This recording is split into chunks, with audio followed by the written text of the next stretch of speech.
Selesai sholat Id, sahabat mendengar Rasul mengucapkan amin 3 kali. Amin, amin, amin. Ya Rasul, ada apa? Tadi turun Jibril selesai sholat, mau berdoa. Muhammad, aku mau mohon kepada Allah, mau kau aminkan? Silahkan Jibril. Jibril doa, Rasul amin. Doanya 3 macam permohonan, maka Rasul 3 kali mengucapkan amin. Kalau sudah Jibril yang doa, Rasul yang amin, apa ya doanya ditolak? Assalamualaikum warahmatullahi wabarakatuh.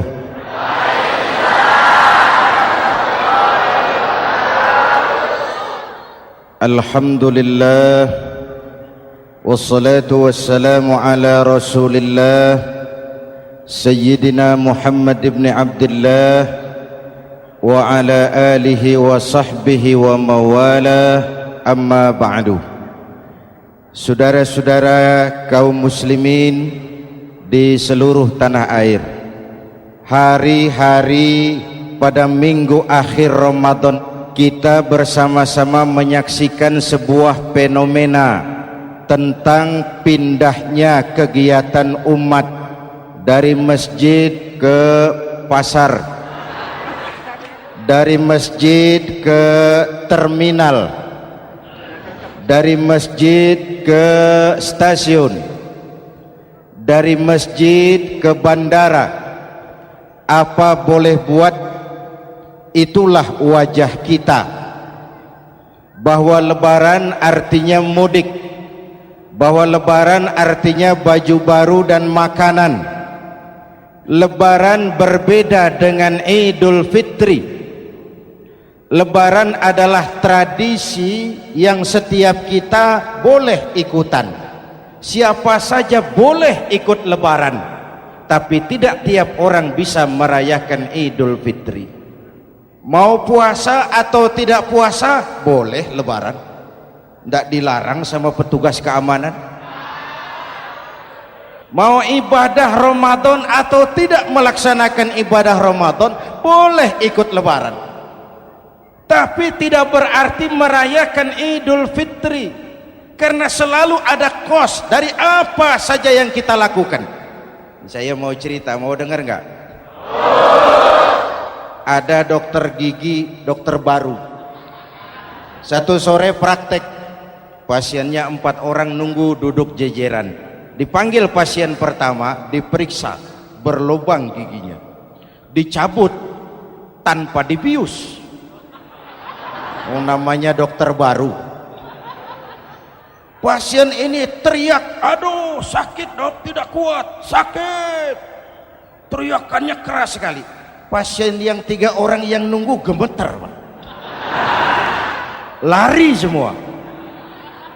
Selesai dicabut, diobati, selesai, tanya, sudah selesai dok? Sudah mas. Berapa biayanya? 200.000. Loh, biasanya kan 50.000, kok 200.000? Biasanya sih memang 50.000, tapi siapa suruh kau teriak? Yang 3 lari.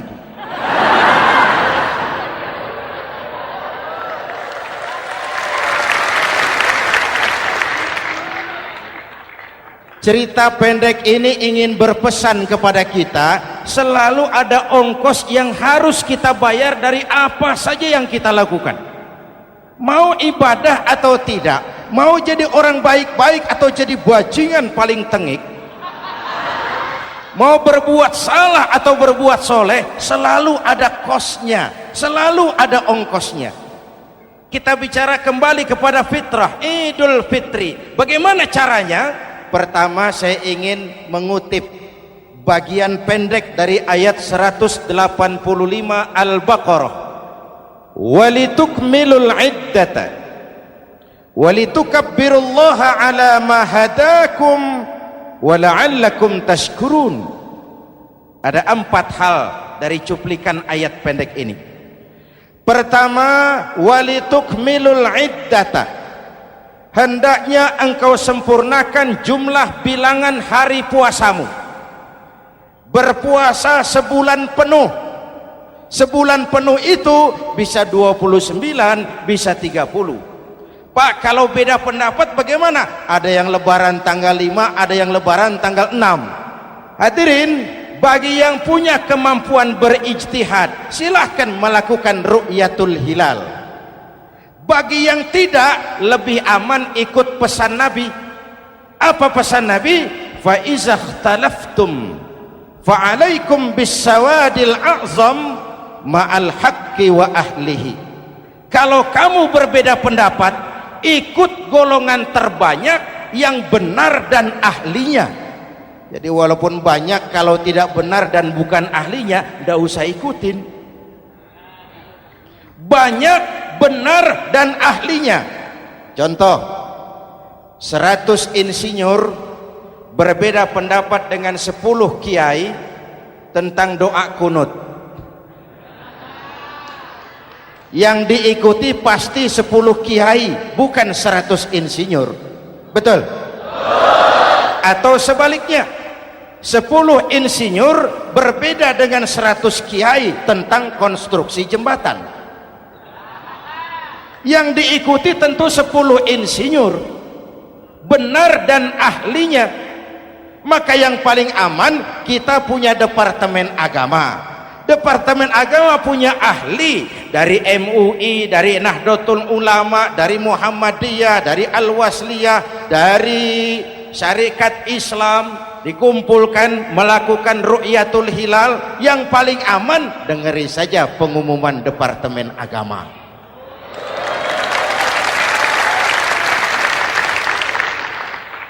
Tapi tetap menghormati mereka yang meyakini 1 Syawal jatuh pada tanggal 5. Beda boleh, marah jangan. Jelas? Saudara boleh suka tempe, tapi jangan menghina orang yang tidak suka tempe. Saudara boleh senang tahu, tapi jangan ngenyek karo wong yang senang tahu. Hadirin yang saya hormati, walitukmilul iddata. Kalau mau kembali kepada fitrah, sempurnakan jumlah bilangan hari puasamu. Makna sempurnakan di sini 2, sempurnakan 1 bulan penuh dan sempurnakan semangat puasamu. Walaupun Ramadan berakhir, puasa jangan selesai. Kenapa? Tangan kita masih tetap terus puasa dari mengambil yang bukan milik kita. Lidah kita walaupun Ramadan sudah selesai tetap berpuasa dari memfitnah dan menggunjing orang lain. Kaki kita walaupun Ramadan sudah selesai tetap puasa dari berjalan ke tempat yang tidak baik. Perut kita tetap berpuasa dari kemasukan barang-barang yang haram. Sempurnakan semangat puasamu. Sikap disiplin, sikap jujur, merasakan kehadiran Allah dekat dalam hidup. Nih contoh ringan. Tadi waktu asar dan zuhur, saudara sholat apa tidak? Sholat. Waktu sebelum sholat kan berwudu. Ketika berwudu kan berkemur. Umpama waktu berkemur itu saudara korupsi, sedikit saja airnya saudara minum, saya yakin jangankan petugas keamanan, teman wudhu sebelah pun tidak akan tahu kalau waktu berkemur saudara korupsi. Kalau selesai Ramadan ini diterjemahkan, insya Allah negara kita bersih, berkurang korupsinya. Hadirin yang saya cintai, saya kembali kepada pesan Al-Baqarah 185 tadi. Walitukmilul iddata, sempurnakan jumlah bilangan hari puasamu. Puasa sebulan penuh dan kemudian lanjutkan semangat Ramadan. Disiplin, merasakan diri di bawah pengawasan Allah. Sekarang ini Allah ditekan. Kita iman dalam ucapan tapi sekuler dalam perbuatan. Tuhan cuma ada di masjid, di kantor Tuhan hilang, maka korupsi merajalela. Tuhan cuma ada di masjid, di pasar Tuhan hilang, maka timbangan tetap curang. Iman dalam ucapan tapi sekuler dalam perbuatan. Kalau jiwa dan semangat Ramadan kita bisa terapkan, insya Allah korupsi akan berkurang. Sekarang kan kita prihatin, yang tadinya teriak-teriak wong cilik malah ribut rumah mewah. Yang tadinya teriak-teriak rakyat kecil sekarang malah ribut soal villa 5 miliar. Ini kan menyedihkan, memilukan dan memalukan, tidak punya sense of crisis. Nah, saya juga nggak tahu apa itu. Udah dengerin aja, kenapa sih? Usil bener. Padahal ekonomi kita masih terpuruk, lapangan kerja sulit, jumlah pengangguran rata-rata 2 juta orang per tahun, lapangan kerja baru sulit terbuka karena investor jangankan yang dari luar mau masuk, yang di dalam siap-siap keluar.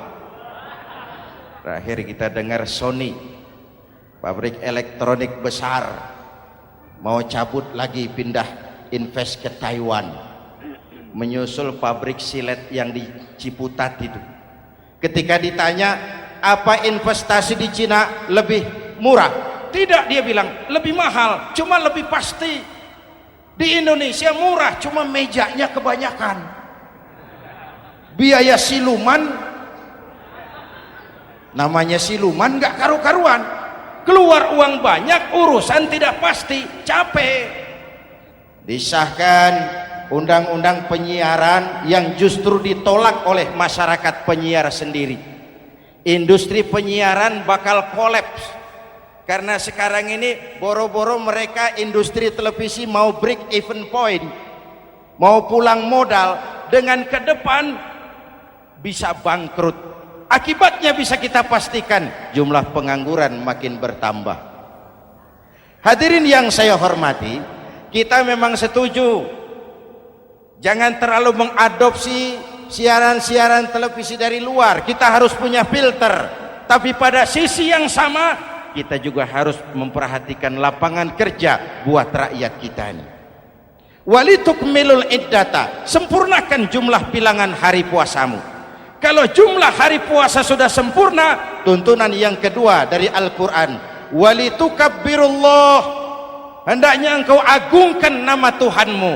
Takbiran, takbiran itu bisa sendiri, bisa berjamaah, bisa di rumah, bisa di masjid, bisa di surau, bisa dengan pawai keliling, asal dilaksanakan dengan tertib dan tidak mengganggu lalu lintas umum. Prakteknya yang terjadi, pawai keliling itu mengganggu ketertiban umum, perang petasan, mengganggu lalu lintas. Terjadi macam, ada yang takbiran bawa bendera partai. Innalillahi wa inna ilaihi rajiun. Ini takbir politik. Hadirin yang saya hormati, kalimat takbir dalam kondisi kita, saya ingatkan kepada satu ungkapan Bung Tomo. Bung Tomo, pelaku sejarah, tokoh 10 November yang dikenal sebagai Hari Pahlawan, dalam satu pidatonya saya ingat pernah berkata, andai kata tidak ada kalimat takbir, ini ungkapan Bung Tomo, andai kata tidak ada kalimat takbir, saya tidak tahu dengan apa saya harus menggerakkan putra-putra terbaik bangsa untuk bangkit berjuang melawan penjajah.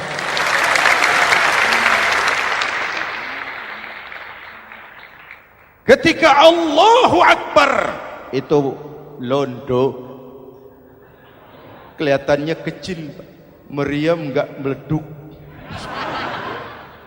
Dahulu orang-orang tua kita cuma ada 2 kata, merdeka atau mati.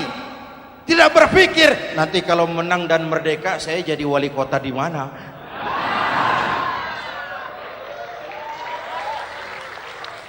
Kalimat takbir, bangsa ini harus bangkit dari keterpurukan. Bangsa ini harus bangkit mengejar ketinggalan-ketinggalannya. Bangsa ini tidak boleh terpuruk terus, dan semangat takbir harus menjiwai kita. Tidak ada capek dalam perjuangan, tidak ada puas dalam upaya. Keberhasilan cuma pengantar ke arah keberhasilan yang lebih baik lagi. walitukabbirullah, hendaknya engkau agungkan nama Tuhanmu. Nama Allah menjadi motivasi besar dalam kehidupan kita. Ini pesan Quran Al-Baqarah 185. Pesan kedua, setelah sempurnakan jumlah bilangan hari puasamu, agungkan nama Tuhanmu. Takbiran. Kalimat takbir sendiri kalau kita lihat pada kalimatnya ada kata la ilaha illallah wahdah sadaqa wa'dah wa nasara 'abdah wa a'azza jundah wa hazamal ahzaba wahdah.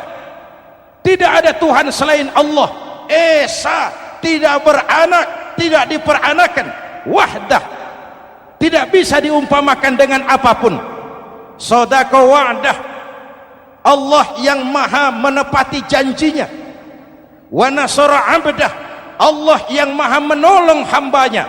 Kalau bukan kebesaran Allah, berat berjuang Ramadan ini melawan musuh yang tidak nyata. Puasa itu kalau olahraga golep. Benar Pak, kalau tinju lawannya kelihatan. Betul. Sepak bola musuh kelihatan, bulu tangkis kelihatan, golf siapa musuhnya? Itulah puasa, menghadapi musuh yang tidak kelihatan. Itu lebih berat daripada perjuangan mengangkat senjata, lebih berat daripada berjuang mengorbankan harta. Tapi kalau di bulan Ramadan saja Rasulullah menang dalam perang Badar, itu harus jadi sumber motivasi. Dengan kalimat takbir, dengan keagungan Allah, bangsa Indonesia harus bangkit dari keterpurukan. Ibu bapak hadirin yang saya hormati, jadi bukan akhir Ramadan lalu sibuk beli baju. Boleh, tapi bukan itu yang utama. Laisal id bilibasin jadid walakinnal id bita'atin yazid. Idul Fitri bukan pakaian baru. Idul Fitri adalah ketaatan yang meningkat, yang telah ditempa, digojlok, digembleng oleh Ramadan. Jadi kalau Ramadan rajin baca Quran, lalu selesai Ramadan sayonara Quran, latihan tidak berhasil. Ramadan rajin ke masjid, selesai Ramadan selesailah ke masjid.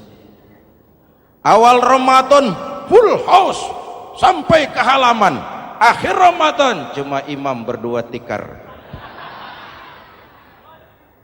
Masjid kembali senyap, padahal masjid adalah pusat kegiatan umat. Saudara lihat dari sejarah, ketika hijrah ke Madinah, Rasul singgah di Kuba. Apa yang beliau lakukan? Membangun masjid. Ketika sampai di Madinah, kesibukan pertama beliau apa? Mencari rumah dinas? Bukan. Kesibukan pertama beliau mencari lokasi di mana membangun masjid. Isra dan Mi'raj, perjalanan besar dimulai dari masjid ke masjid. Ini indikasi masjid memang merupakan pusat kegiatan umat. Umat Islam dengan masjid seperti ikan dengan air, tidak boleh pisah. Ada ikan yang tidak betah di air? Ada. Ikan mau modar. Kalau umat sudah mulai menjauhi masjid, jiwanya yang akan mati. Kalau jiwanya mati, jasadnya masih hidup, itu namanya bangkai berjalan. Walitukabbirullah, engkau agungkan nama Tuhanmu. Takbiran, setelah berjuang penuh membina takwa, mengharap ridho, mengendalikan nafsu. Ingat loh, puasa itu bukan menghilangkan nafsu, mengendalikan, menempatkan pada tempatnya. Manusia tanpa nafsu bukan manusia, tapi manusia yang disetir nafsu turun jadi binatang, bahkan lebih rendah daripada binatang. Puasa ini menempatkan nafsu di tempatnya. Hai laki-laki, kamu nafsu sama perempuan? Betul Pak. Perempuan suka laki-laki? Betul Pak. Boleh lewat sini, lewat pintu yang disebut nikah. Ini nafsu disalurkan lewat pintu yang disebut nikah. Jangan seperti ayam kawin tiap malam nikah tidak mau.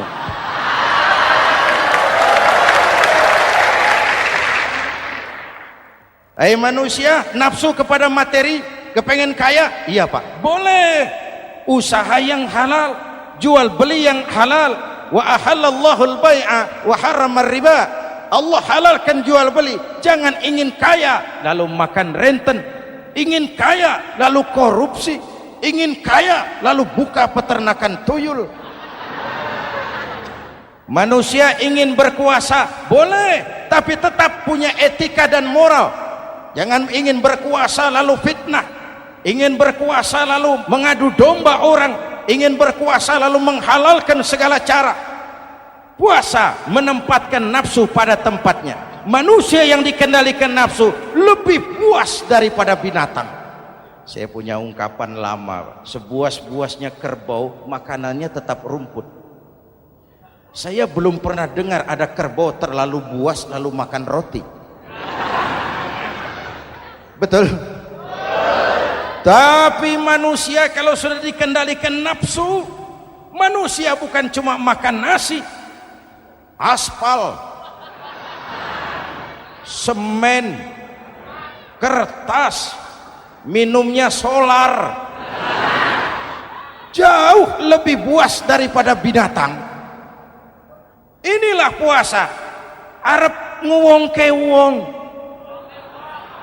agar manusia itu jadi dirinya, fitrahnya, jangan dikendalikan oleh nafsu. Kita ini sudah diciptakan fi ahsani taqwim. Masya Allah. Presented by The Integral CJ's Management.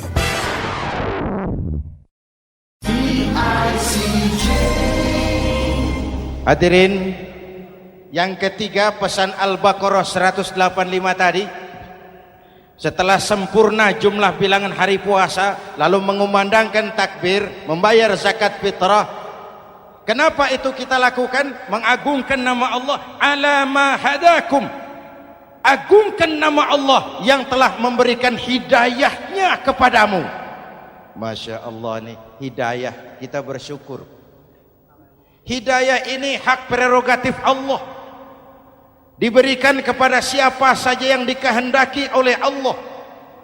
Kita bisa lihat dalam sejarah, ada anak Nabi tidak mendapat hidayah, tidak terpanggil mengikuti kebenaran yang disampaikan oleh bapaknya, namanya Kan'an, putra Nabi Nuh.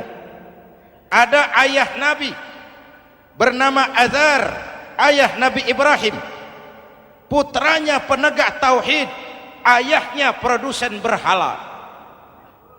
Ada istri Nabi, istrinya Nabi Lut, tidak mendapat hidayah, tidak terpanggil mengikuti kebenaran. Lalu Abu Jahal, Abu Lahab, paman Nabi, melihat Nabi, menyaksikan mukjizat, mendengar wahyu, melihat tutur kata Nabi, hidayah tidak datang kepada dia, maka mereka tidak terpanggil mengikuti kebenaran. Kita alhamdulillah keponakan Nabi saja bukan, mendapat yang namanya hidayah ini. Ini harus kita pelihara, kita jaga baik-baik, karena ini merupakan hak prerogatif Allah. Yahdi man yasha, diberikan kepada siapa saja yang dikehendakinya. Hadirin, sembari kita mengambil pelajaran tentang Kan'an yang tidak dapat, putra Nabi Nuh. Ini saya ngambil bagian cerita sejarah. Masih mau dengar? Nabi Nuh diberi umur 950 tahun, berdakwah sepanjang hidup. 800 tahun beliau dakwah, dapat pengikut tidak lebih 80 orang, rata-rata 10 tahun satu. Yang dihadapi ini umat yang kurang ajar, bandel, bajingan, tengik. Kalau diceramahi, telinganya ditutup dengan tangannya. Ini saking kurang ajarnya ini umat. Diberikan dakwah, telinganya ditutup dengan tangan. Nabi Nuh ketika di puncak kesabarannya munajat, ya Rabb, Bagaimana Nuh? Siang malam saya berdakwah kepada umat ini. Saya sampaikan risalahmu, saya canangkan seruanmu, saya sampaikan ajaranmu. Inni da'autu qaumi lailan wa nahara. Siang malam saya berdakwah kepada umat. Wa inni kullama da'autuhum ja'alu asabi'ahum fi adhanihim. Tiap kali saya sampaikan dakwah kepada mereka, mereka tutup telinganya dengan tangannya. Saya tidak sanggup menghadapi umat seperti ini, ya Allah. Habis mau kamu bagaimana, Nuh? Sikat saja sudah semua ini. Bikin mati saja. Nanti kalau punya anak, anaknya kafir lagi. Lebih baik bapak moyangnya, mbah-mbahnya sikat semua. Rabbi la tazar 'alal ardi minal kafirina dayyara. Jangan disisakan orang kafir. Habisin semua. Itu mau kamu? Iya. Buat kapal Nuh, nanti aku turunkan banjir. Dengan apa saya membuat kapal ya Rabb? Pakai kayu Nuh. Kayunya dari mana ya Rabb? Dari pohon tentu. Pohonnya belum ada ya Rabb. Tanam dulu Nuh. Membuat kapal kayunya nanam pohon dulu. Apa artinya? Perjuangan bukan simsalabim abracadabra. Perjuangan bukan makan lombok, ini hari dimakan, ini hari pedas. Perjuangan itu proses, ada keringat, ada air mata, ada darah, tempo-tempo nyawa. Itulah perjuangan. Sudah pohon ditebang, buatkan kapal di tengah kampung. Umat unjuk rasa lagi. Nuh makin gila. Bikin kapal di tengah kampung, mau belayar kemana? Selesai Nuh, selesai ya Rob. Naik. Orang-orang yang beriman bersamamu, naik. Binatang serba sepasang, naik. Naik Nuh, naik. Orang beriman, naik. Binatang serba sepasang. Gerimis mulai turun. Setelah kapal semua terisi, Nabi Nuh kontrol. Sudah naik semua? Sudah. Nuh. Mas Bejo, ada? Ada. Bawa painem, naik sudah masuk. Oke, Kan'an anak saya ikut tidak naik kapal. Kami tidak lihat Nuh. Turun ke bawah. Ada Kan'an, kami tidak lihat Nuh. Naik ke atas buritan. Kelihatan Kan'an tidak ikut naik kapal. Kumpul bersama orang kafir di daratan. Inilah potret kehidupan.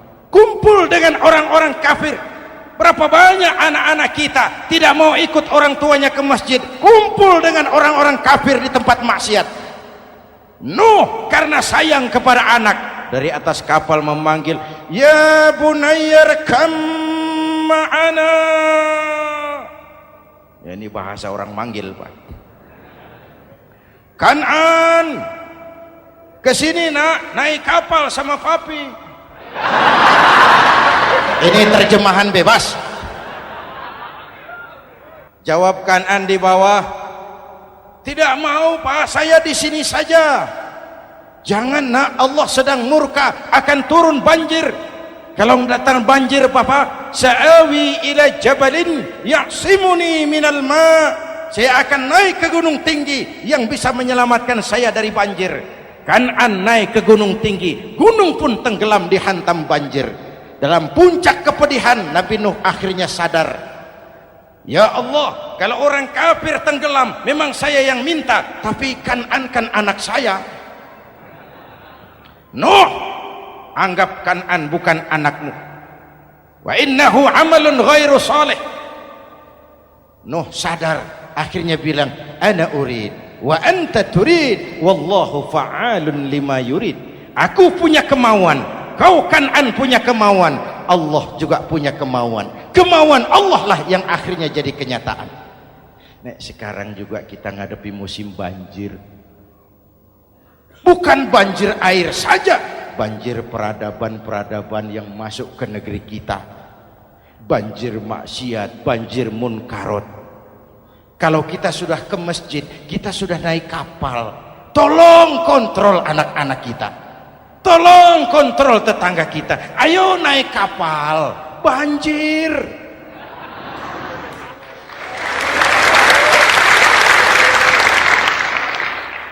Ditutup ayat ini dengan wala'allakum tashkurun, atas hidayah yang diberikan kepada kita, kita bisa melaksanakan ibadah Ramadan, bisa takbiran, dan diakhiri dengan ungkapan tasyakkur dan tafakkur, mensyukuri nikmat.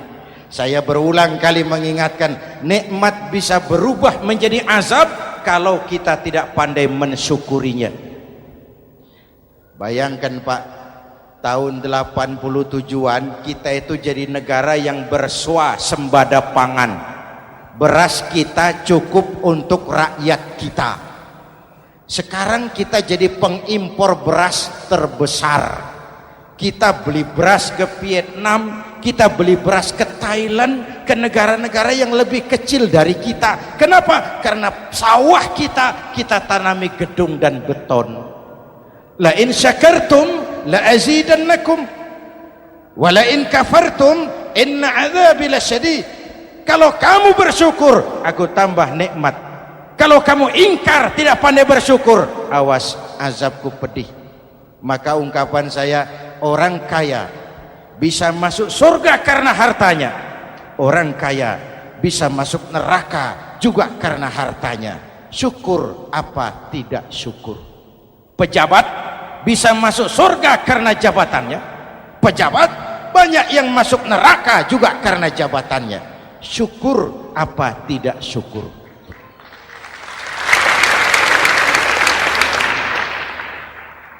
Orang alim, kiai bisa masuk surga karena ilmunya.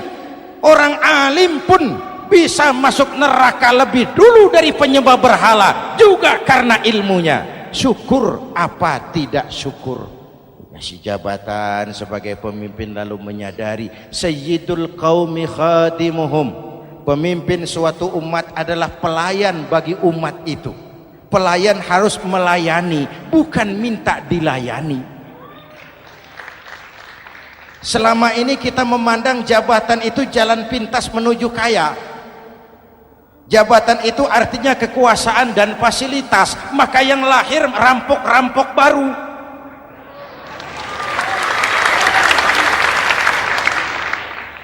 Jabatan adalah alat untuk pengabdian di tengah rakyat yang sedang susah, di tengah negara yang sedang terpuruk. Kita memerlukan pemimpin-pemimpin yang sadar sayyidul qaumi khadimuhum, pemimpin suatu kaum adalah pelayan bagi kaum itu sendiri. Ibu bapak hadirin yang saya hormati, dengan mensyukuri itu maka makna Idul Fitri meresap kembali kepada fitrah kita sebagai manusia, fitrah kesucian. Secara sederhana orang gambarkan kembali kepada fitrah seperti bayi baru dilahirkan oleh ibunya, bersih, suci, tanpa dosa, lantaran sudah dibersihkan oleh ibadah Ramadan. Tapi para ulama khalaf ada yang mengartikan fitrah itu kecenderungan kepada kebajikan, kecenderungan kepada kebaikan, itu juga fitrah. Kembali kepada fitrah manusia, kecenderungan untuk berbuat baik. Kita lahir bayi tidak punya dosa, betul? Tidak ada dosa warisan dalam Islam. Kalau harta warisan ada, dosa warisan tidak. Karena itu dalam Islam juga tidak ada penebusan dosa. Kalau dosa bisa ditebus dengan uang, tentu Menteri Keuangan nomor 1 masuk surga.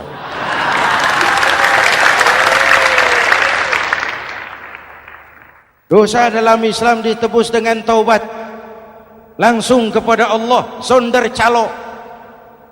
Hadirin yang saya hormati, kembali kepada fitrah seperti bayi baru dilahirkan oleh ibunya, bersih, tidak punya dosa kepada Allah lantaran sudah dibersihkan oleh ibadah Ramadan.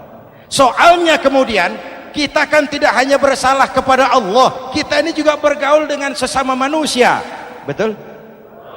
Sebuah hadis, sahabat ditanya oleh Rasul, atadruna manil muflis?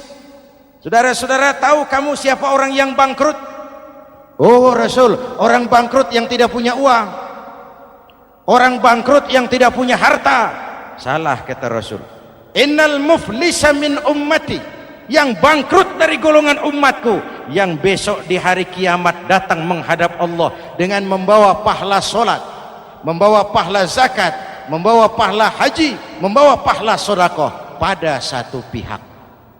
Sementara pada sisi yang lain sebelah kiri, orang ini juga datang membawa kesalahan karena pernah mencaci maki orang, pernah memfitnah orang, pernah memakan harta orang dengan cara yang zalim. Satu sisi bawa kebajikan, sisi lain bawa kesalahan.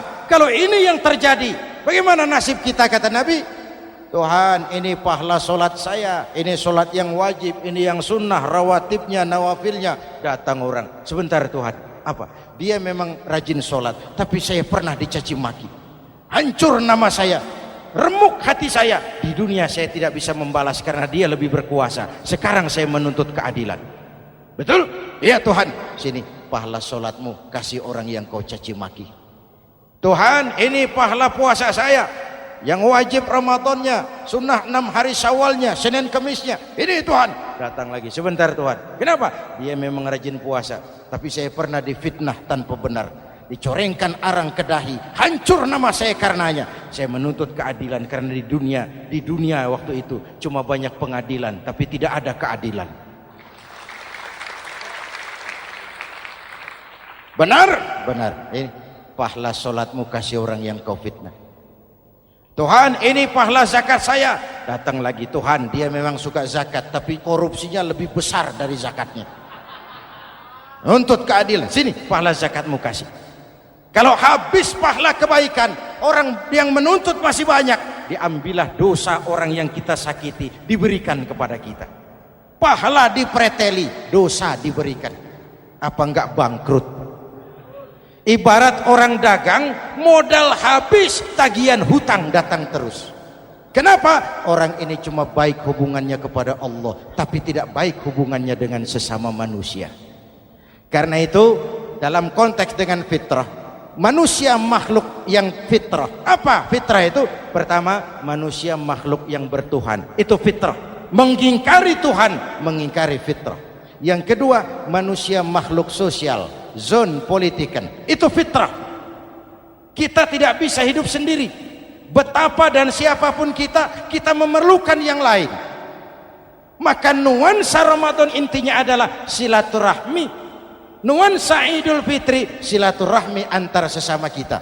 Ada baiknya saya ingatkan lagi sebuah hadis. Masih mau dengar? Selesai sholat Id, sahabat mendengar Rasul mengucapkan amin 3 kali. Amin, amin, amin. Ya Rasul, ada apa? Tadi turun Jibril selesai sholat, mau berdoa.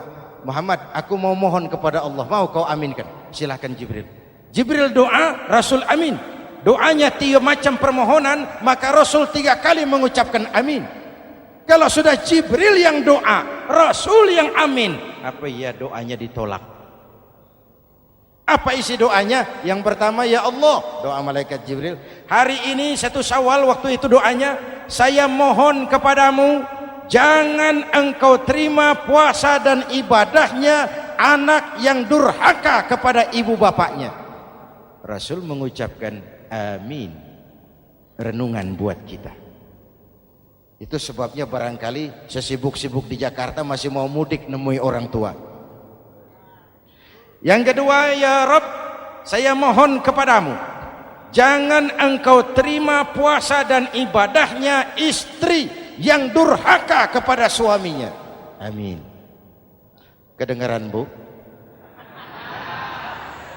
Ada ibu-ibu tanya, Pak, kalau suami yang durhaka sama istrinya bagaimana? Hadisnya tidak menjelaskan itu, Bu.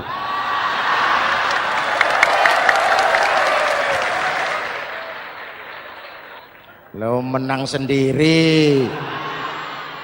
Yang jelas suami itu presiden rumah tangga, dimintakan tanggung jawab tentang istrinya. Nah istri swargo manut neraka kadut. Ketika pulang Isra Mi'raj saja Rasul bercerita, aku diperlihatkan neraka. Neraka ya Rasul? Iya. Lalu aku lihat isinya kok kebanyakan perempuan. Perempuan. Laki bagaimana? Laki juga tidak sedikit. Cuma kebanyakan perempuan. Ya Rasul, apa mereka tidak sholat? Sholat. Apa mereka tidak ngaji? Oh, rajin mereka sama suaminya. Kenapa banyak mereka di sana?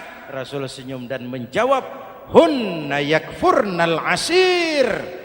Umumnya perempuan kurang bisa terima kasih sama suaminya.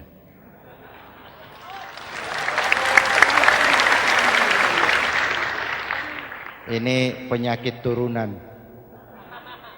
Oi, ngaku oi. Lalu yang ketiga, ya Allah, hari ini saya mohon kepadamu, jangan engkau terima puasa dan ibadahnya muslim yang tidak mau memaafkan sesama saudaranya muslim. Memaafkan lebih berat daripada meminta maaf, tapi memberi maaf lebih mulia daripada meminta maaf. Inilah nuansa mengembalikan semangat saling menghargai, saling mencintai, keutuhan, kerukunan, dan kedamaian. Sudah capek kita rakyat dengan konflik. Sudah capek kita dengan mengedepankan perbedaan dan bukan persamaan. Sudah waktunya kita berbeda tapi tetap bergandengan, tetap bersama menyongsong hari esok yang lebih baik. Mintalah ridho ibu bapak, suami kepada istri, istri kepada suami, dan memaafkan sesama saudara muslim sehingga kita benar-benar kembali kepada fitrah. Terima kasih dan mohon maaf, semoga ada manfaatnya. Usikum wa nafsi bitaqwallah. Wassalamualaikum warahmatullahi wabarakatuh.